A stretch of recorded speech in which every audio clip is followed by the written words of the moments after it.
Hey everybody, welcome back to my channel. It's Megan Fox, your medium smart investigative journalist. We have a lot to get to today.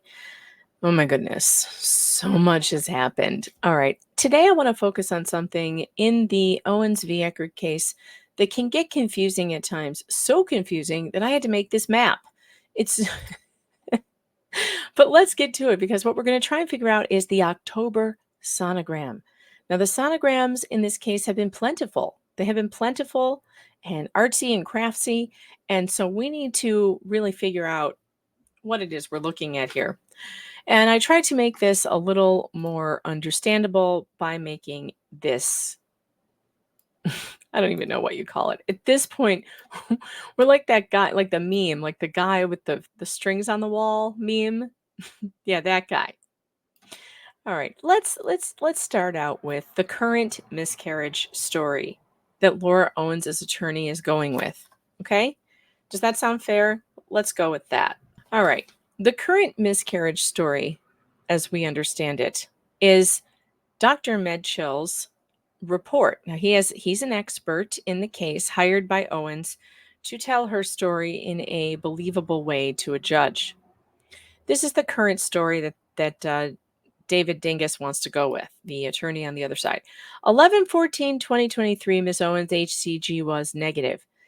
Clearly, Ms. Owens was pregnant, consistent with a conception date of 5/20/23. I don't know how he comes to that conclusion based on a negative HCG in November. She no longer had a viable pregnancy at some point. He doesn't know what point, but at some point. When the pregnancy became non-viable is impossible to determine, but we know it happened before 10/16/2023.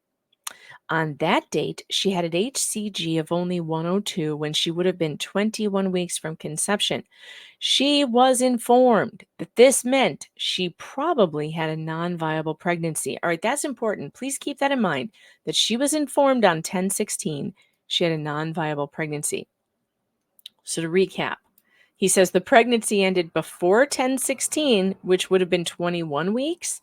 But it had to be before 20 weeks, which would have been the week of 10/9, because if you miscarried a 20-week-old twins, you would need fetal death certificates in Arizona. So now we've moved that date from before 10/16 to before 10/9. I don't know why that he put 16, because 10/16 was 21 weeks. Okay? Yeah.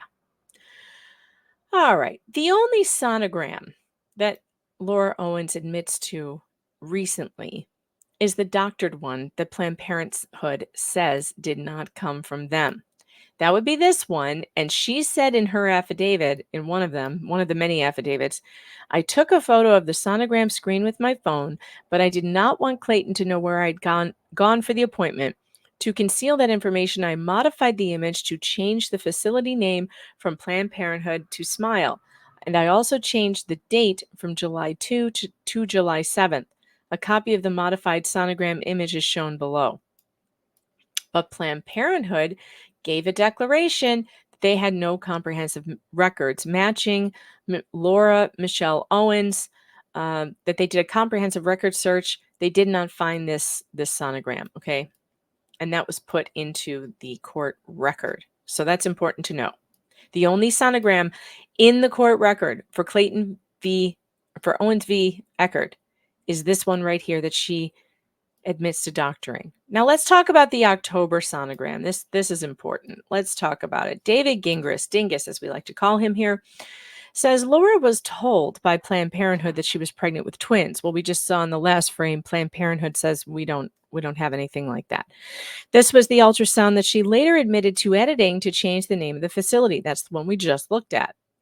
I don't know what you mean by the October sonogram, he says. To my knowledge, there is no October sonogram. It's possible you're talking about one or more fake sonograms that someone else created and then sent to certain online media people. Laura has denied having anything to do with those, and so far, I haven't seen any evidence to the contrary. Now, he said this on May 5th. That was just a couple days ago. Dave Neal has been reporting on the October sonogram for months. Here is a screenshot. Looking at here is the sonogram that we call the October sonogram that was sent to Dave Neal from Laura Owens on October 12th.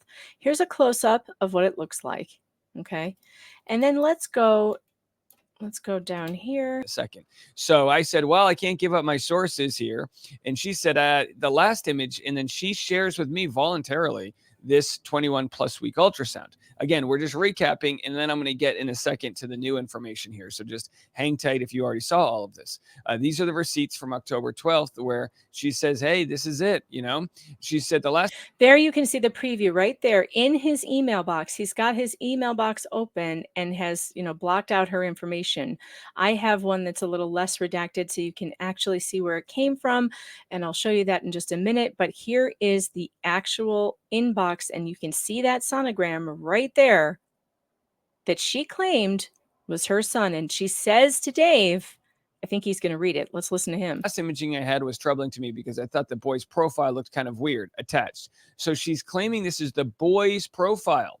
And again, how would we know what it is? But if you go into the artifacts of the Photoshop and look at the name, the further you go into the magnifying of the name, it actually looks real. It actually looks like this is really her. But the issue, or that was her last name. But the issue here is clearly manipulation here, where they took out the first name. And as Brad, the IT guy that we were introduced to from our good friend Megan Fox noted, very weird scale going on right here. And, just very strange things. But this is an ultrasound from 2023.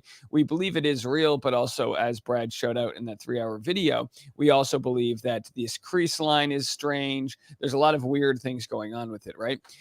All right. So now we have the evidence that this is the sonogram picture that she sent to him on October 12th, which she claimed recently in a court filing. Her attorney said that there wasn't any, that the only sonogram that exists is the one that she got at Planned Parenthood, blah, blah, blah. And he's saying out there is no October sonogram. But we have absolute proof that there is, and I've got even more than this. So let's go to my next. So here's a close-up of the email that Laura Owens sent to Dave Neal on October 12th. Okay, thanks. I would appreciate it. The last imaging I had was troubling to me because I thought the boy's profile looked kind of weird. Attached. But the sonographer didn't say anything. I guess I just don't know how to read these things, and I'm probably overanalyzing. The girls looked fine. And in all Laura Owens' best signing off signatures, she says, all the best. All right. So we've got that. Now, let's prove that this right here is the sonogram that she actually admits to sending at the October 25th order of protection hearing that she was in with Clayton Eckert. This is the protection order hearing where she is claiming that he's a danger to her and she needs protection from him. Now, I put up a big Twitter thread on this, and I have the video clips ready to go. So let me pull those up because we're going to listen in Laura Owens' own words what she has to say about that October sonogram. Let's hear what she has to say about it in the October sonogram. Let me just pull this up.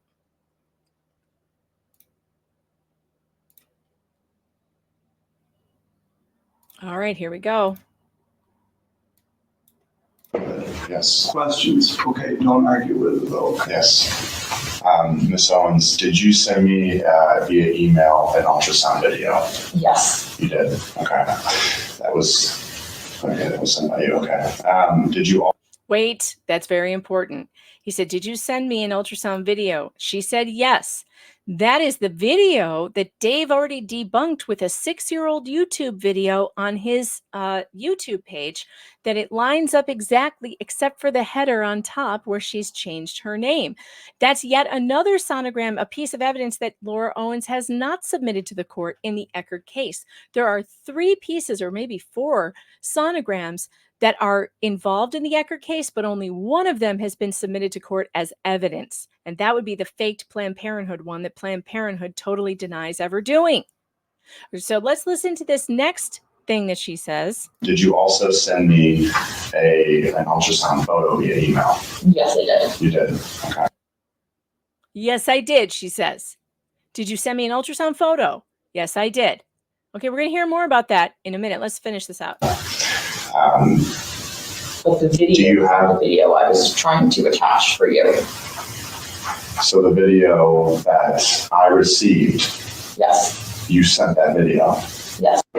Yes. Questions? All right, very good, Clayton. Very great. That was fantastic questioning. He should go to law school because he's very good at this. All right, so we have just seen now that she admits she sent that photo to Clayton. How do we know that it's the October sonogram she's talking about? Because she then goes on to complain to the Judge Doody about this meme right here, the Halloween meme. And in her hand, she is holding a sonogram.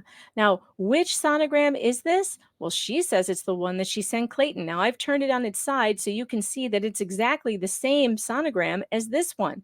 This is the sonogram picture, the 21-week, the one that she sent Dave Neal and Clayton Eckert, and she sent it to Dave on October 12th.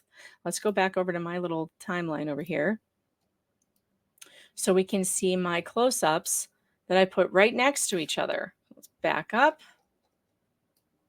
All right. So you can see right there, you can see all three of them. Look, you've got the Halloween meme. She's holding it there. It's sideways. I flip it on its side, and look, it lines up perfectly with this one, doesn't it? Yep, same one. And she says it's the same one. She admits to it in court. She's got another clip here. Oh, let me see if I can get to that one. Here she is saying she's totally sure, 100% sure. She loves to say that. She's always 100% sure of everything. 100% sure it's the same sonogram that she sent to Clayton and by default to Dave, because it's the same one. Let's listen to her say it. Posted by the one and only Jen. Now, the one and only Jen, who is the person who posted this meme on Reddit, she's come forward to me and other people and showed us evidence that she was the one who did it, and she is not Clayton Eckert. And she tells me that she got it from Laura Owens' open file share Dropbox that she put on Reddit, sharing her proof that she was pregnant. Do you know who that person is? I do not. And it was taken down by the moderators of Our Bachelor Nation. Is that the program that you were on, the Bachelor program? I was on the ABC The Bachelor, yes. Okay. And Your Honor, if you're just addressing Exhibit 11, it has to do with the sonogram. Yeah, because only he was sent that sonogram image. There was nobody else who had it, so it had to be him. And it was with Lies, lies, lies. There's nobody else who could have it. This date is October 25th. She sent this to Dave Neal on October 12th. She is lying under oath right now in front of Judge Doody saying it had to be him. This sonogram image was sent to no one. Later in this hearing, she will admit she sent it to actually 10 members of the media, that she put it in an open file share drive. I don't know what's wrong with this judge, but clearly this is not true. within hours of when I sent it to him. Exhibit 11 is not a sonogram. Exhibit 11 has a sonogram that in the costume, it has one that I'm supposedly holding. If you look at my hands, Oh, it has a sonogram that only he had. That's why I know it was him posting it. but your lawyer argued that that was something that looks the same. It's so small that I can't. Well, maybe I can. It wasn't the video that looks the same. This was actually a sonographic image that I sent to Clayton because I was concerned about the baby's profile, and that's why I also found it just really offensive that he would create. How do you know that this is the sonogram that you sent him, though? I have evidence that I sent him that sonogram. He knows I sent him that sonogram, and I have it in an email. Yeah, but how do you know that this is the sonogram that you sent him? I'm looking at the one that's in the image on exhibit. The one that's in the exhibit in exhibit 11. How do you know that that's the sonogram that you sent him? Because I sent him an email with that exact sonographic image because the profile is really distinct because it doesn't look like the baby even has a nose in it, and that's why I sent it to him within hours. Within hours before that. Nobody else had that because I was concerned about a genetic defect, and I would not have sent that to to anybody. That's 100% the same image. All right. Oh, from the horse's mouth, it's 100% the same image. And I think you can see that clearly with the two of these right here next to each other, that it is the same image. This is also the same image she's claiming she didn't send to anyone. Well, Dave has the receipts. I've already shown that to you. So that's ridiculous. Okay, but where am I leading with all of this? Let's go down to what her lawyer is now saying. David Gingras, who we like to call Dingus, says lying is okay if you meant well. In a paternity, he wrote this in a comment on his blog. In a paternity case like this, a woman is allowed to bring a case simply because she hooked up with a guy and she just felt pregnant. There is no requirement that she have any sort of test first. There is no requirement that her pregnancy be confirmed or validated. Now, I have looked this up and it's true. There's no requirement. And that law needs to change. The law needs to change. Women should never be able to bring paternity lawsuits against anybody if it hasn't been verified that they're actually pregnant. Why would the court want to take its time talking up to women who could be just fabricating stuff? Why would they want to waste their time? Why wouldn't they want to verify that what they're saying is true first before they're allowed to file? Like, here, guess what? Before you file, you have to give us a doctor's report that says you're actually pregnant, and it has to come from the doctor. Ridiculous. But let's ignore these facts, he says. What if Laura knowingly lied? Can she be punished then? The answer is kind of surprising. Maybe yes, and maybe no. Here's why. Because of the way our rules of procedure are set up, people are allowed to file cases that they know are 100% false and fraudulent. I know it's shocking, but bear with me. People are allowed to lie in their papers. They can even commit perjury in certain situations. I know this because I've personally seen it happen in other cases. Just because perjury happens doesn't mean it's legal.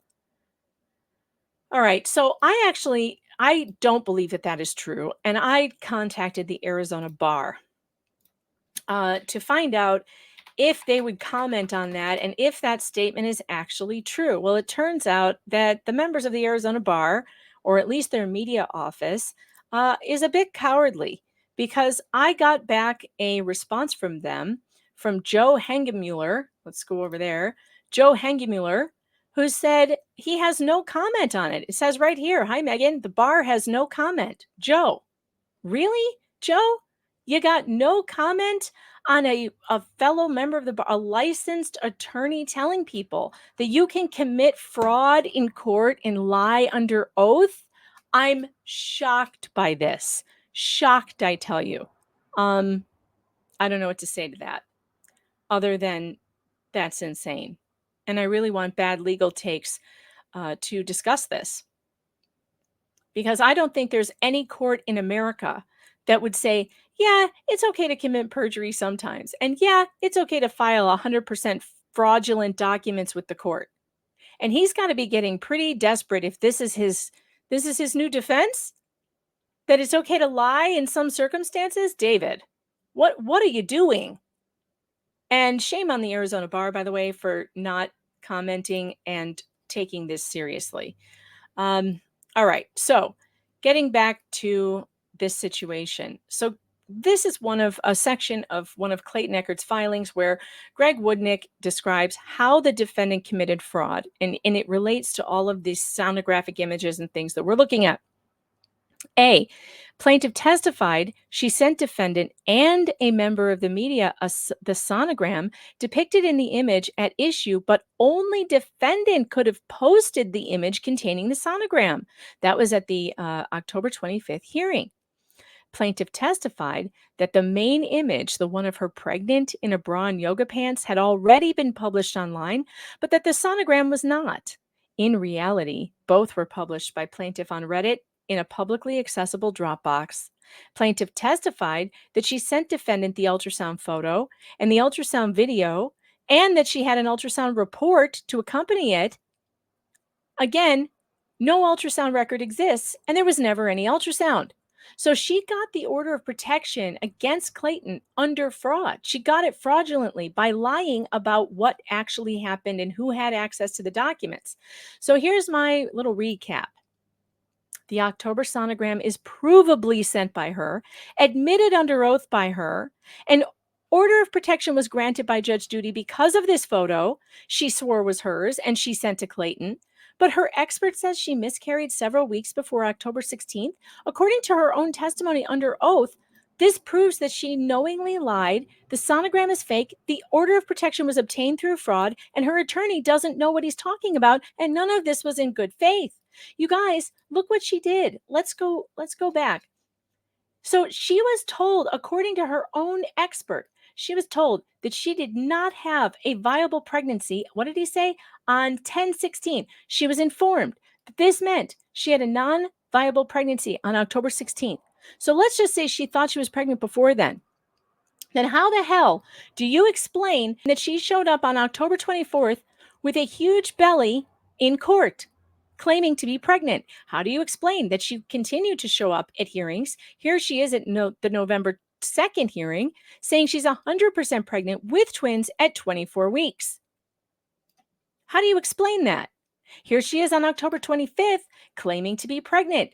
October 25th, October 24th, and November 2nd are way after she was told definitively that she did not have a viable pregnancy. If she ever had one at all, which I do not believe. And I'm entitled to believe that. Based on the evidence, she lied. She lied? So I worked on this for quite a while, and I also wrote an article about a lot of it on pjmedia.com. So let me pull that up right now so you can see it. And I do want to send you guys all over there to please click on it. You can help this channel not only by liking and subscribing, which I hope that you do, but you can also help the channel by going over to PJ Media and clicking on my articles. And here it is. Bachelor Order of Protection hearing reveals bombshell in Owens v. Eckert. So if you don't have time to watch videos or whatever, or you want to send it to friends to get them caught up, please go and read the latest article, which I will link in the description below. And you can please go click on it and share it on social media. I would certainly appreciate that. All right, that's it for me today. See you later.